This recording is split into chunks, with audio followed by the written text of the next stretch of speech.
Heart of Scales by Lord Plagueis 777. Chapter 3. Dead End. At last the day of the fashion show had arrived. The skies were cleared by the Pegasi, creating warm, welcoming weather for the event. Outside were many ponies that had come from far and wide to see the best of the designers present their works on the runway. The hotel was now packed. Every room was booked, and even though Spike had all the morning to himself, he wasn't able to make plans with Brandon due to the sudden surge of guests. However, he was able to get a few words out of him in the elevators as he carried a very large suitcase into the small cramped space. "I really can't hang right now," Brandon said. "These Muppets are swarming the lot of us, but you're in luck. I'm being sent over to the fashion show to help with services or something like that for the opening banquet. If you're around, me and a few guys from other hotels are gonna get some food together and get a little thing of our own started. You're invited if you ain't too busy posing for them snobs there." "I won't be missed," Spike said. "I can sneak off to hang out." "Great.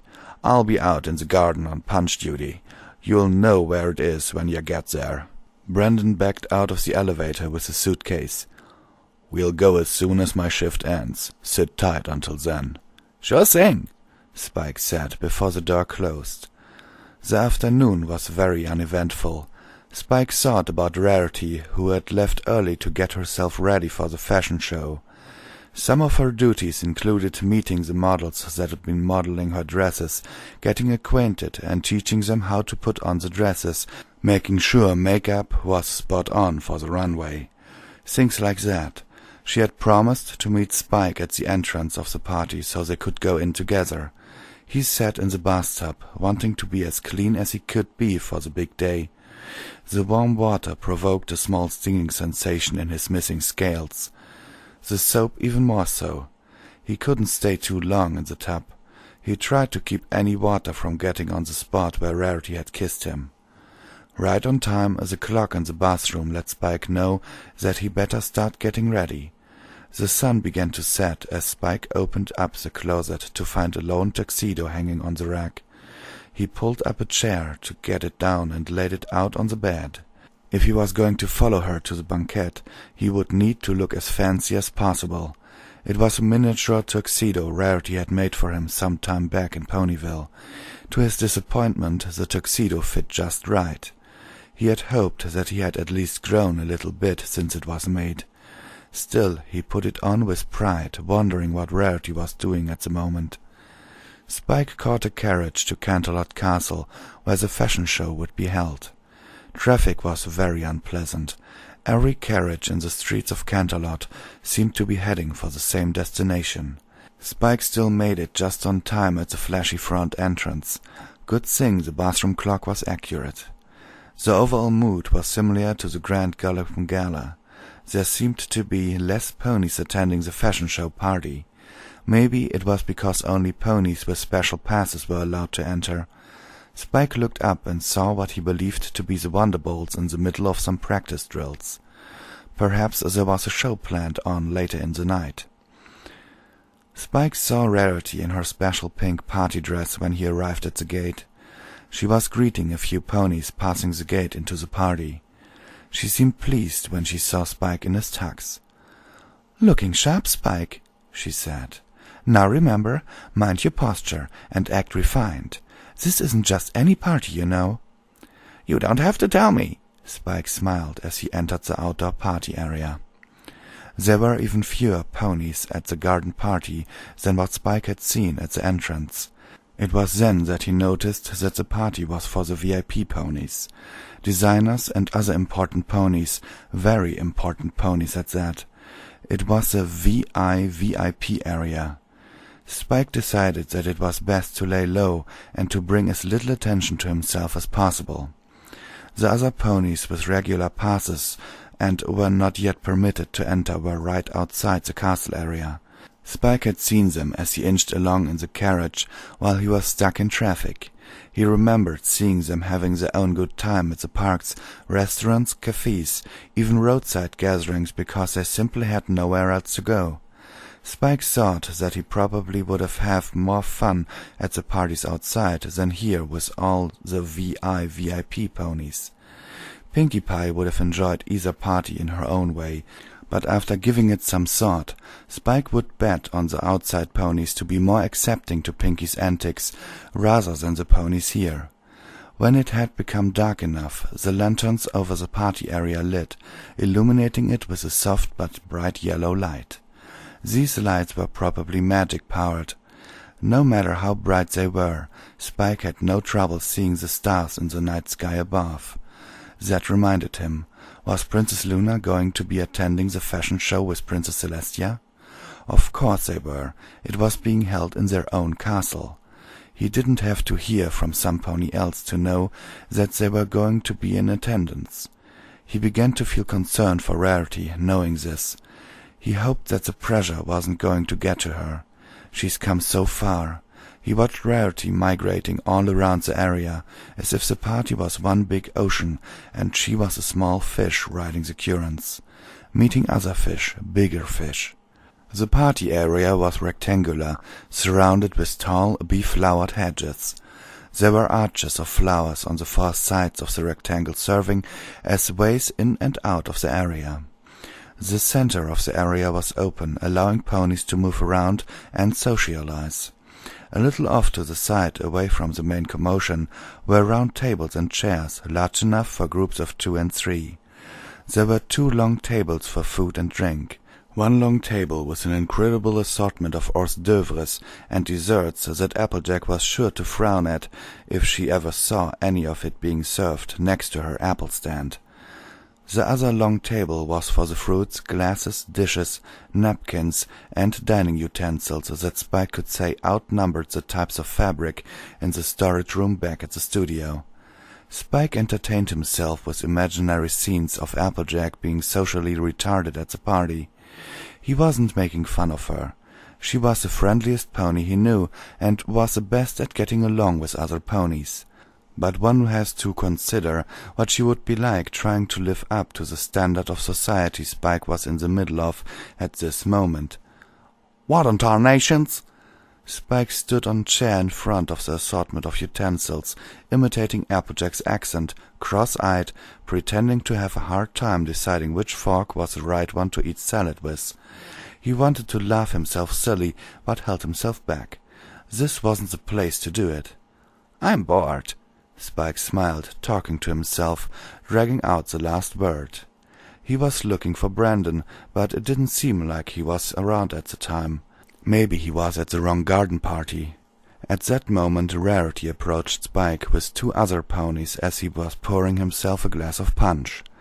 She was with an older mare wearing a ridiculous hat and a gentle colt with an absurdly shaped mustache that was sure to make any average pony from Ponyville point and laugh. "Is that the one?"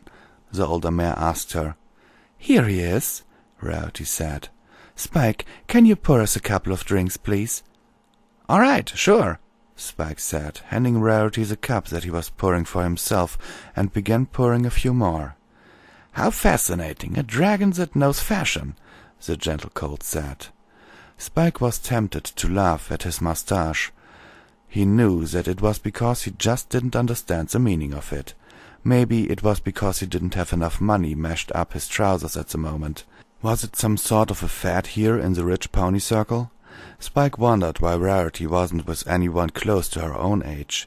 He looked around as he poured the punch to realize that all these ponies at the party were older or older-looking than Rarity. Was she really the youngest one here? Maybe it was because she was the most beautiful, but that was just Spike's opinion. "How in the world did you manage to train him?" the older mare asked. Spike's eye immediately began twitching as he missed the glass, drizzling his claws with a fruity purple liquid. "He picked up very fast," Rarity replied. "Amazing, don't you agree?" "He's quite charming. Where can I procure such a creature?" the gentle colt with the moustache asked. "You have to hatch him from an egg," Rarity replied. "But he doesn't belong to me. I borrowed him from a very good friend of mine." Spike slowly turned and looked Rarity in the face with a disbelieving look.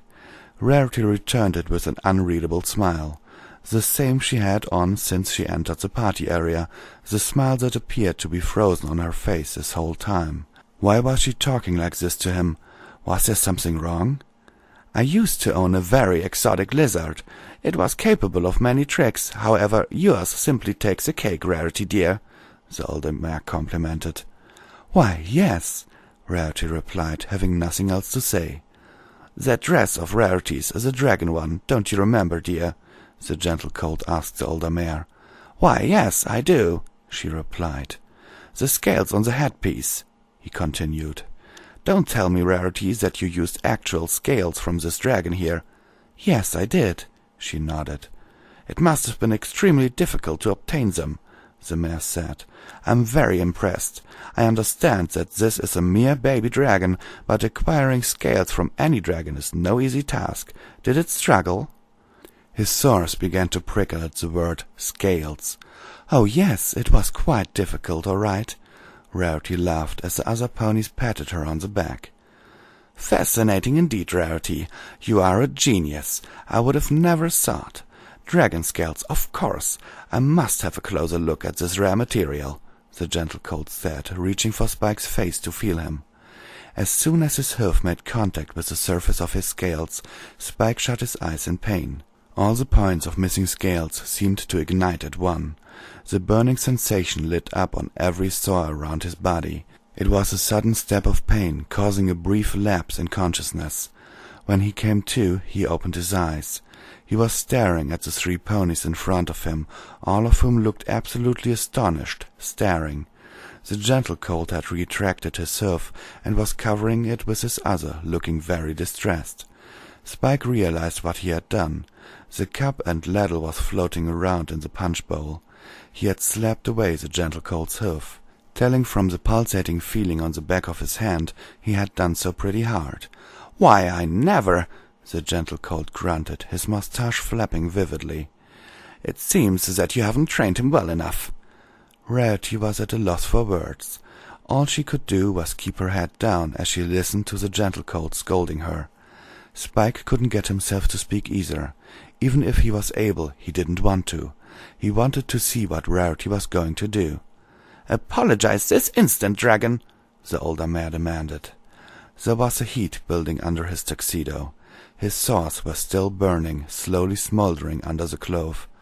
He wanted Rarity to say something, but Spike realized that she couldn't. She couldn't bring herself to talk back to these ponies. Spike didn't know how important they were here. Those values didn't apply to him, but they did to Rarity. Spike was outraged, but he was doing all he could to keep his temper under control. Rarity had backed off timidly behind the ponies, who were looming over him, expecting an apology. For her sake, he should just swallow his pride and just give them what they wanted. "Well," the gentle colt said angrily. Spike opened his mouth, but before any sound was made, he heard something that he wished he would never have had to hear. "Apologize now, Spike," Rarity said sternly. Spike's lips were sealed immediately. He couldn't believe it. "Rarity, if an animal misbehaves, you must discipline him," the older mare said to her. "Go on." Spike wanted Rarity to stop. All along he thought she was unable to stand up for him. He could have at least understood that, if not played along. There was no hint, or even a wink to let him know that it was all an act.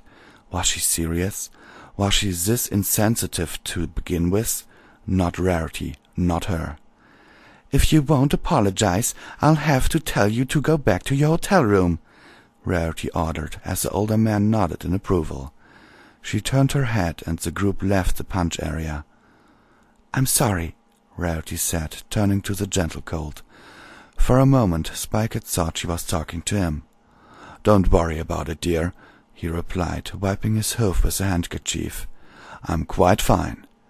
"Be sure to keep it on a leash next time you take it out," the older mare added as they walked away. "Of course," Rarity laughed. Spike was left standing alone on the chair, feeling defeated, humiliated, and most of all, betrayed. "She was on their side after all," the voice told him. "I don't know any more," Spike replied. "We're more than this." He suddenly felt himself being lifted up. Brandon had placed him on his back. "Hey, buddy," Brandon said. Meeting him was a pleasant surprise, but now was just not the moment to enjoy it. Spike just had too many worries at the moment. "Sorry for skipping out. These ponies can pull punch just fine on their own. They've got hoofs too, am I right?" he said, leaving the party area to stroll down a quiet path in the garden. "I don't want to do more work than I have to." "That's just fine," Spike muttered. "Hey, I saw what happened," Brandon said sympathetically. "I don't want to tell ya I told ya so. That's just how things are here, I'm sorry to say. I've seen nice ponies fall to peer pressure too. Shame, I know, but ya have to accept it. You haven't forgotten about the party I told you about this morning, have ya? We've snuck a lot of food from the kitchen. You'd think the cooks would be friendly just because they do service too, but they think they're a step up from the other work ponies. I don't blame them. If I knew how to cook like they did, my head just might be fatter than my gut. Classy little gits they are, aren't they?" "I guess so," Spike sighed, feeling horrible, knowing that he was probably on the way low in his social pyramid. To Rarity, he was probably the biggest stepping stone to reach the next level. "Oh, cheer up," Brandon smiled. "Get over it. That's what we are going to do tonight, you follow?" Get over it? Was that even an option? To give up on Rarity, then what was the point of this trip? Everything he had worked for, everything that he had done until this moment was for her respect, acceptance, and most of all, that kiss on his cheek had faded.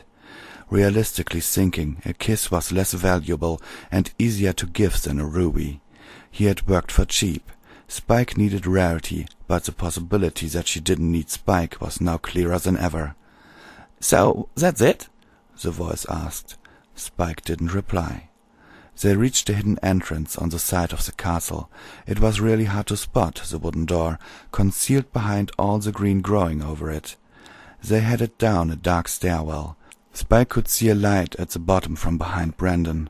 This was the place all the work ponies went to enjoy their evenings during their nights of work. Inside was a chamber, an old one at that. The walls were stacked with old bricks that probably dated back to before any of Spike's friends were born. This must have been some old forgotten part of the castle. There were a few ponies, still in uniform, gathered around a round table in the center of the room, playing cards. There was a separate table for the food. Spike could tell that there used to be a whole lot, but the plates were only about half full. This party had been going on for quite some time. It was hard to get into the party mindset. There was one ceiling light illuminating the room. It was adequately bright, but it cast eerie shadows on the circular walls around them. "Aha, Mr. Flowers!" a brown work pony called Brandon. He looked tired and overworked. He most likely had a long day. "I almost thought you weren't going to make it. Is this your dragon friend?" "I haven't missed a single party, and you know it, Ted," Brandon laughed. "Good evening," Spike waved half-heartedly. "Let's start by loosening that bow tie," Ted suggested. "Relax, this is where we come to be free of all cares. You don't need any of that fancy stuff here." Spike took Ted's advice a little further and just took off the entire tux. His scales finally felt free. He had forgotten how much heat had gotten trapped under the clothes. He set his clothes down next to the half-empty plates of food.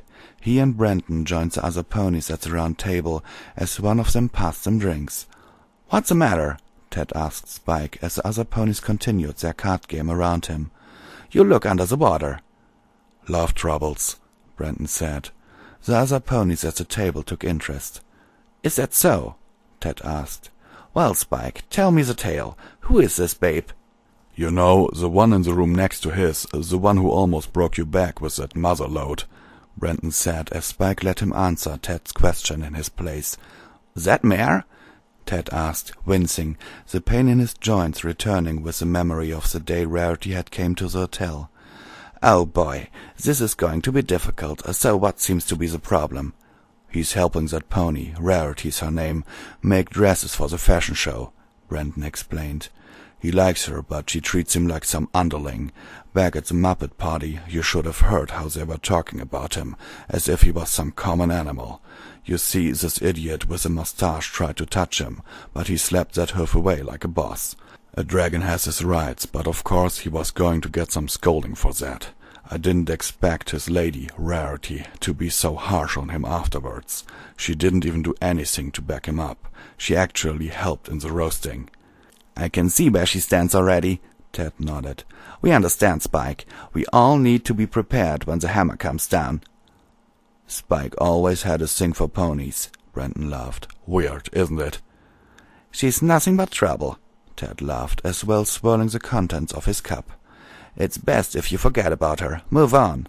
You know you'd be killer with the dragon ladies, huh? There are plenty of others, better ones out there. Spike only felt worse at hearing advice telling him to move on. What did Ted know? What did any of them know about Rarity? Did they think it was that easy to just cut everything off and move on? Rarity might as well be keeping him alive at this point. He was hopelessly dependent. It irritated him to hear these ignorant ponies insult Rarity like that. She's unlike any ponies I've ever dealt with. He didn't come here to hear these things, and he didn't need to either. So that's it? The voice repeated. I don't want to, Spike said. I have to find a way to get back on her good side. I just have to tell her that I was sorry. If I keep helping her with things, maybe she'll come back around. You're still going to chase her? Brandon asked. But it's hopeless, however you see it. I'm sorry, Spike, Ted sighed. It doesn't look like any pony else is going to convince you to start making sense. I'm going to be very frank with you, so don't take it too hard. It's best to let go when it's as difficult as it is. Don't build yourself up just to let it all go down in flames. As your friends, we're doing this for your own good, Brandon said. You can't be with that Rarity, Ted said. You two just don't belong. Spike swallowed a lump, but it went down like a rock, scratching his insides until it made a painful splash in his innards. Yeah, first off, you're a dragon and she's a pony, Brandon said. Not just a regular pony at that, Ted said. She's way up there. She's got class. I'm sorry to say you've helped build her up to it. Think about it. Once she reaches success, stallion suitors will be lined up at her door, Brandon added. If I were you, I'd just get out of the way before she starts asking me to make dinner for the two of them. Spike sat stone-faced, looking down at the table, beat down by the harsh reality Ted and Brandon were exposing to him. They were right. There were better ponies, stallions for Rarity. Why in the world would she choose him instead? He saw which way she decided to go at the party. She didn't stand up for him when those ponies were talking down to him. He was nothing but an assistant, a pet. He didn't help Rarity. Rarity let Spike help her. Rarity didn't take him here, he followed. Why? Why would she be so misleading to him? Why wasn't he angry at her? Why did he want to continue to follow her? I love her, Spike said. I give up, Spike said, getting himself another glass of punch. You're an idiot, Ted said bluntly. You haven't seen Rarity. Spend time with her, Spike said, clutching the edge of the table. You haven't even heard her laugh, cry, or get angry.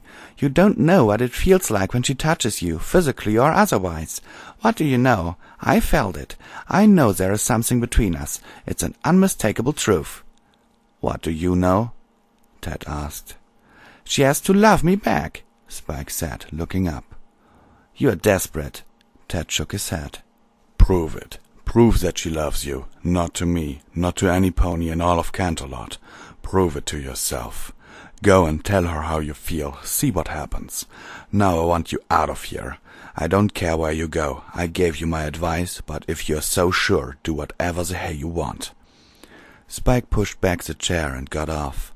The table was scratched where he had gripped it. He ran up the stairwell and flung the door open. The night air felt fresh compared to back in that chamber. He retracted his steps through the trees and grass back to the garden party. There was no pony around. The lanterns were off, leaving the area in darkness. Spike looked up and saw searchlights in the direction of the Canterlot castle. The fashion show, it was starting. Every pony was at the castle. Rarity was going to be there. Hey, you! a guard called out from afar. There were 2 of them coming after him. Spike tried to escape. He couldn't get caught here. He wanted to see Rarity. There was an overwhelming urgency to find out what he was to her. Before he could get far, he was unable to continue forward. The guards had caught him by the tail. "A baby dragon, huh?" a guard said. "You're not supposed to be here. Come on, we'll take you back to the woods where you belong." "Stop," Spike said. "I have to see Rarity. Let me see Rarity." "Come on, let's get out of here." The guard ignored him, pulling him further back. "Let me go!" Spike yelled. His scales burned, and he felt incredible pressure coursing through his veins. His eyes were forced shut by it. He didn't know what was happening. After what felt like being pressed in complete darkness for a few seconds, he came to. He was breathing heavily, down on all fours on the grass. The guards were on the ground behind him, stumbling to get back on their hoofs. "What was that? Who goes there?" He heard more guards from the woods. Spike didn't know what had just happened, and he didn't care to find out. He continued to the castle. His scales were still hot, feeling as if they were falling off of his body, as dried leaves did from the branches during the running of the leaves. "She loves me," Spike breathed with every heave of his chest. Spike ran as fast as he could in the direction of the castle. He climbed over walls and fences, tackled through hedges and bushes, not caring how he was scratched or knocked during his desperate run. "She loves you not," the voice said. The castle came into view. There were plenty of ponies that were still wandering outside the castle's main audience room, where the fashion show itself was to take place. The huge structure illuminated the entrance square with light from its enormous windows. Spike searched and eventually spotted Rarity, who was heading up the stairs into the castle. She was still with the ponies from the party, and to make matters worse, there were more ponies in the group that looked just like them. Spike's legs wouldn't move. He was scared of what it might mean to go ahead with what he was about to do. There was no other way. The guards were searching for him, to throw him out. He didn't want to face Rarity as he sulked in his hotel. He didn't want to find out if she was going to continue to scold him or apologize at what she said at the garden party. It's about time that he ended this silent game that was driving him insane. He held his breath and made one last run to Rarity. "Rarity!" Spike shouted at the foot of the stairs leading up to the big double doors into the castle. Rarity, who was just about halfway up, turned around, as well as her group of associates. She looked absolutely surprised. "Spike!" she exclaimed, coming down the stairs. "What are you doing here? Why aren't you wearing your tuxedo? Why are you sweaty? You look absolutely horrid." There he was, the lowest he's ever been or felt in his entire short life. He had nothing to show, nothing to give. It was him alone. This was assuring, though. If she did return his feelings, it would be a genuine answer. "Rarity, I love you!" Spike shouted. The entire area went silent. All heads turned in their direction. A few gasps were heard, scattered around the square. Rarity looked back at Spike, her mouth open slightly. Spike's scale sores were hotter than ever. "Well, what are you talking about?" Rarity asked, struggling to speak over the shock of it all. She tried her best to speak quietly, so no pony else heard any more of this conversation than they had to. Rarity's group returned to the base of the stairs to get involved. "A dragon in love with a mare?" The familiar mustache laughed. "Preposterous!" "Disgusting!" A younger stallion spat. "Since I first came to Ponyville, I've always loved you," Spike said. "I just want you to know." Rarity looked from left to right, trying to digest what was happening. "Don't be silly, every pony. He's trying to say he loves me as a friend," Rarity said, clearly about to faint. "Spike wouldn't mean it in any other way, don't you, Spike? Tell them." "No, I do mean it. I sincerely love you," Spike denied, trying to speak straight despite the intense pain his sores were causing him. "Now tell me, do you love me back?" Rarity stood still, as if she believed that if she waited long enough, everything around her was going to pass away and disappear. "Enough!" the mustached gentlecolt yelled. "Guards!" Spike turned. Sure enough, there was a royal guard searching for him, asking other ponies where they might have seen him. They were all pointing in his direction. "There he is!" the guards shouted. They quickly surrounded Spike and restrained him by the arms. They kicked his knees into the ground. He was now kneeling in front of Rarity and the others. The guards forced him head downwards, giving him nothing to look at but the paved stones beneath him. "Answer me!" Spike said. "Please!" "Silence!" the guard shouted. Even in these crucial last moments, fate was not going to allow him to see Rarity's face. "I can't, Spike," Rarity replied in a monotone voice. "I can't be with you. You do understand, don't you?" His scales stopped burning immediately. The pain was non-existent. Everything stopped. "I do." Spike smiled bitterly. He didn't even know what it was he was supposed to be understanding. He couldn't accept it. The maddening curiosity was stopped, but was replaced with something far worse. "Take it away," the gentle cold ordered. Spike felt himself being dragged off. He was able to look up again, to see Rarity heading up the stairs with the other ponies. She looked back, but Spike's vision was too blurry to see her face. Rarity's words of denial settled in his insides like acid, melting away at him slowly but surely. What was left? What was his purpose? He planted his feet firmly into the ground. "Hey!" the guard shouted. "Get moving!" They tried their best to budge him, but he was unyielding. What was this new strength pouring forth from within? He looked up at the sky, but could not see the stars. His scales gave one final, fantastic, explosive burst of pain and heat. "She loves me not!" Spike whispered before succumbing to sleep. Spike felt cold. There was a strong wind blowing against him as he lay face down on a floor surface. He had regained consciousness, but did not move an inch of his body, not even to open his eyes or to shiver at the cold wind sweeping through every surface of him. He was aching all over. Just what had happened before all this? It wasn't too long before he remembered and decided that he was to continue to lie on the spot until he eventually wasted away or some pony came and buried him somewhere. A particularly strong gust of wind blew over him. A chill filled his insides. Something about it got his brain working once again. He strained to stand. He almost fell over a few times trying. Now that he was back on his feet, he began to feel lightheaded. He covered his forehead with his hand to try and ease the throbbing. Spike realized that his vision had now returned to him. The first thing that he realized was that he was up very high. The clouds were just above his head. He felt as if the sky was sucking him in. The moon was gargantuan, feeling almost artificially amplified. Its craters were almost visible, although it shed its bright yellow light as if it were a star itself. The stars were so close, Spike was tempted to reach out and touch them. He raised his hand before looking down, realizing why it had been so windy. He was on an arc bridge connecting two towers together, standing on the very edge of it as well. After yelling out in surprise, he fell over backwards and crawled away to a safer spot. He feared being carried off by the wind. Keeping himself anchored with his claws, Spike crawled over to the ledge and looked down. He saw that most of the castle was beneath him. The expanse of towers and ramparts, turrets and balconies, the waterfalls on the mountain faces. He was never given this kind of view from such an angle of the castle. Not only the castle, but he could see Ponyville and the apple orchard from bird's-eye perspective. Such a breathtaking sight was enough to numb any pain he was feeling right now. He was so far away from everything.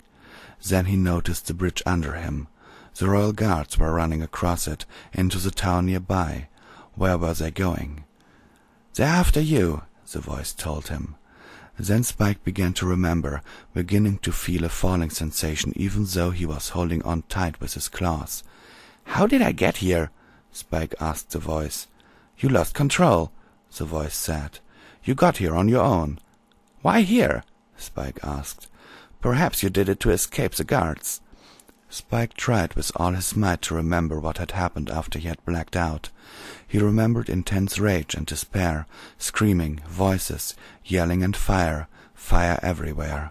He immediately stopped trying to remember, but he had already delved too far to return them back to being forgotten.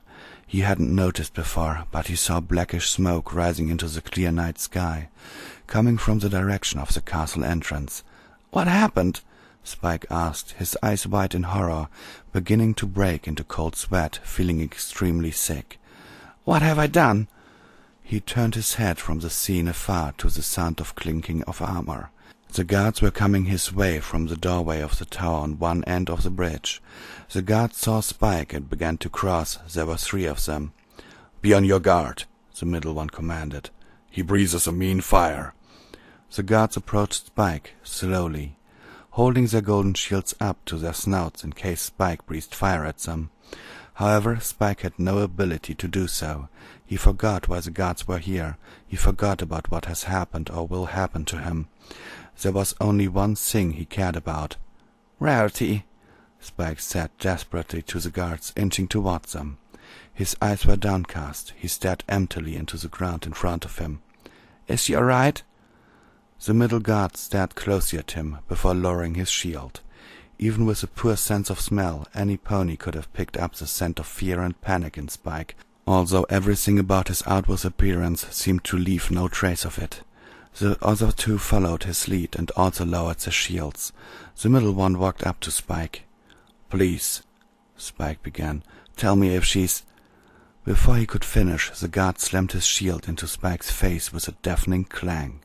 Spike's limp body flew across the bridge, landed at the opposite tower behind him, and rolled dangerously close to the edge. The clang from the shield still echoed in his head.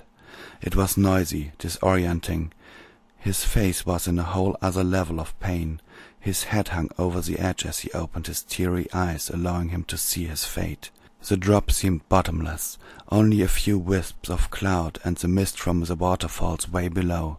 He saw a drop of his blood fall into the depths. He shut his eyes. It hurt to use them. "How long do you think you will fall before you finally shatter?" the voice asked from the darkness. It was louder, clearer than it had ever been. "I already have," Spike whispered to himself. "He's harmless," the middle guard said. "A tough little dragon, isn't he?" another taunted. "We've got a nice cold spot for you in the dungeon. Breathe all the fire you want. It's not going to get any warmer." He was hit too hard. He felt as if he was in a dream, drifting in and out of consciousness. "There is a solution to everything," the voice said over the chat of the guards. "Everything? No, there isn't. It's over. I can't continue. Not after everything that I've done." "You don't believe that," the voice said. He saw a blue light before his eyes. He hesitated before reaching for it, and felt glass. It was a round flask containing glowing blue potion. "What is it going to be?" the voice asked. Spike gripped the neck of the flask. He thought he'd finally lost it when he came to and was actually holding a flask of glowing blue potion in his trembling hand. What was this? He stood up and held the potion to the moonlight. "He's got something," one of the guards yelled. All 3 immediately raised their shields. "It's a potion," another yelled. "Where did it come from?" "Back off," the middle pony ordered the other 2, taking large steps back. "Put it down," the guards ordered Spike, with enough force to let the flask slip slightly out of his grip. Spike gripped the neck of the flask even tighter. It was real. It was really in his hand. Spike didn't see it, how any potion brew or liquid could solve his problems. Was it really that easy? There had to be a cost. Spike just knew it. There was no time to think. Spike uncorked the flask and gulped it down. He stood for a few moments, turning his tongue in his mouth. He could taste no traces of the potion, only blood from being hit with the shield in mid-sentence. The flask had also disappeared. The guards stared at him, blinking as if they had just seen a hallucination. Spike also began to doubt if the potion had really existed. It felt like after being hit square in the head with a mallet. There was no pain, but this sudden feeling of dizziness was on a completely different level, unlike anything he had experienced before. He began to lose control of his body. It became even harder to keep steady on his feet. He tipped left and right, forwards, and then finally... He barely heard the guards yelling. The wind whistled through his ears, drowning out any other sound. Spike knew that he had fallen off the tower. He couldn't feel a thing besides his aching head and scales. It was hard to tell if he was falling at all, or in which direction, but he knew where he was. The moon and stars were shrinking in front of him, and the rock faces quickly sped past. He didn't see how any of this was going to work. The jagged rocks at the bottom of the waterfall were probably waiting for him down below. Whether this was the end, or the end of his problems, he wasn't sure. At that moment, Spike saw through his disoriented vision something with great white wings and flowing mane flying towards him. Its heavenly wingspan blocked out the light of the moon, casting a shadow over him. He couldn't see exactly what it was, for he could see nothing more than a large silhouette. I can't be with you. You do understand, don't you? Spike heard the wind whisper. Rarity. Spike mouthed, using the last of his strength to will his arm to reach out to the great white creature in front of him. Spike lost consciousness right after he realized that Rarity couldn't fly, and that she definitely wouldn't risk herself to save him either. Shh, shh. It's so quiet. Shh, shh. It's oh so still. Shh, shh. You're all alone. Shh. And oh so peaceful until you fall in love. Zing, boom. The sky up above, zing, boom, is caving in. Wham, bam. You've never been so nuts about a guy. You want to laugh, you want to cry. You cross your heart and hope to die. It's over then. Shh, shh. It's nice and quiet. Shh, shh. But soon again, shh, shh, starts another big riot.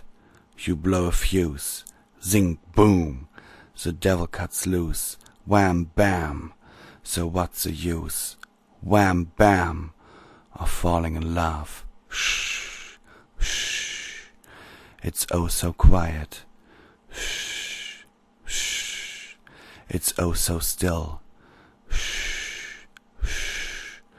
You're all alone, shh, shh, and so peaceful until you ring the bell, bam, bam, you shout and yell, oh, oh, you broke the spell, gee, this is swell, you almost have a fit, this guy is George and I got hit, there's no mistake, 'cause this is it, till it's over and then, shh, shh.